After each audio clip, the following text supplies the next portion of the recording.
আমাদের সামনে আর আছে 8টি প্রশ্ন। প্রত্যেকটি প্রশ্নের সঠিক উত্তরের জন্য আপনি ধের করে নম্বর পাবেন। ভুল হয়ে গেলে কোনো নম্বর কাটা যাবে না। আমি আপনাকে প্রশ্ন করার সাথে সাথে 3 সেকেন্ডের মধ্যে আপনি উত্তরটা দেবার চেষ্টা করবেন, কারণ এটা হচ্ছে ঝটপট রাউন্ড। ঝটপট প্রশ্ন করব, ঝটপট উত্তর দেবার চেষ্টা করবেন ইনশাআল্লাহ। ইনশাআল্লাহ। আপনার জন্য ঝটপট প্রশ্ন। আল্লাহু আকবার।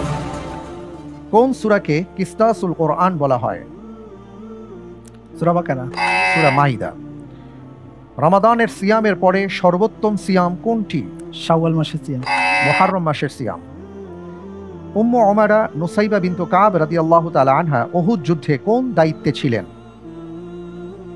পানি সরবরাহের।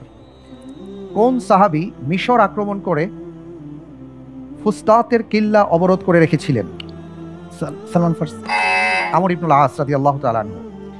ঐতিহাসিক কারবালা প্রান্তর কোন দেশে অবস্থিত? ইরাকে। ইরাক। সঠিক উত্তর। আব্বাসী খেলাফতের প্রথম খলিফা কে? আবুল আব্বাস আস-সাপ্পা। সঠিক উত্তর। কোন মুসলিম চিকিৎসা বিজ্ঞানী শিশুরোগ সম্পর্কে গ্রন্থ প্রণয়ন করেন? ইবনে সিনা। আবু বকর আর-রাজি। কোন সূরা তিলাওয়াত করে ঘুমালে সেটি শিরক থেকে মুক্তির কারণ হবে? সূরা ইখলাস। সূরা কাফিরুন। মাশাআল্লাহ, আমি আপনাকে 8টি প্রশ্ন করেছিলাম, সেই 8টি প্রশ্নের মাঝে আপনি 2টি প্রশ্নের সঠিক উত্তর দিতে পেরেছেন, আলহামদুলিল্লাহ। এরই সাথে আপনাকে আজকের পর্বে আমি 20টি প্রশ্ন করেছিলাম। আপনার মাধ্যমে আমরা 20টি প্রশ্নের উত্তর জেনেছি নানাভাবে, আলহামদুলিল্লাহ রাব্বিল আলামিন। অনেক অনেক দোয়া, অনেক অনেক শুভকামনা আপনার জন্য। এই বয়সে এত চমৎকারভাবে আপনি জ্ঞান অর্জন করে আমাদের আকিজ আলোকিত জ্ঞানীর 11তম আসরে আপনি যে এই কুরসিতে বসেছেন, এটা অনেক বড় বিষয়। আল্লাহ তাআলা আপনাকে জ্ঞানের জন্য কবুল করুন। আপনার জন্য অনেক অনেক দোয়া রইল। জাযাকাল্লাহ খায়ের। আলহামদুলিল্লাহ, আল্লাহর দরবারে শুকরিয়া যে আল্লাহ রাব্বুল আলামিন আমাকে আলোকিত জ্ঞানের মঞ্চে কবুল করেছেন, এই জন্য আল্লাহর দরবারে কোটি কোটি শুকরিয়া। আলহামদুলিল্লাহ, আলহামদুলিল্লাহ। ইনশাআল্লাহ আল্লাহ তাআলা আপনাকে অনেক বড় করুন, সেই দোয়া করি। আমি তাহলে আপনার কাছ থেকে এখন বিদায় নিচ্ছি ইনশাআল্লাহ। জি ইনশাআল্লাহ। বারাকাল্লাহু ফিক।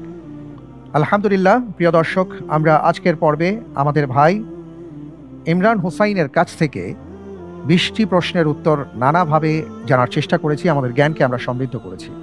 শুধু তাই নয়, এর মাধ্যমে আমরা এমন অনেক বিষয় সম্পর্কেও জ্ঞান অর্জন করেছি যে সম্পর্কে হয়তো আমাদের আগে জানা ছিল না। আল্লাহ তাআলার কাছে আমরা দোয়া করব, এই জ্ঞান অর্জনের মাধ্যমে যে বিষয়গুলো সম্পর্কে আমাদেরকে সতর্ক করা হয়েছে সে বিষয়গুলো থেকে যেন আমরা বেঁচে থাকবার চেষ্টা করি, আর যে বিষয়গুলো সম্পর্কে আগ্রহী হবার, আমল করবার ব্যাপারে আমাদেরকে নির্দেশনা দেওয়া হয়েছে সে বিষয়ে যেন আমরা অগ্রগামী হতে পারি, সেই তৌফিক আল্লাহ তাআলা আমাদেরকে দান করুন। আমিন।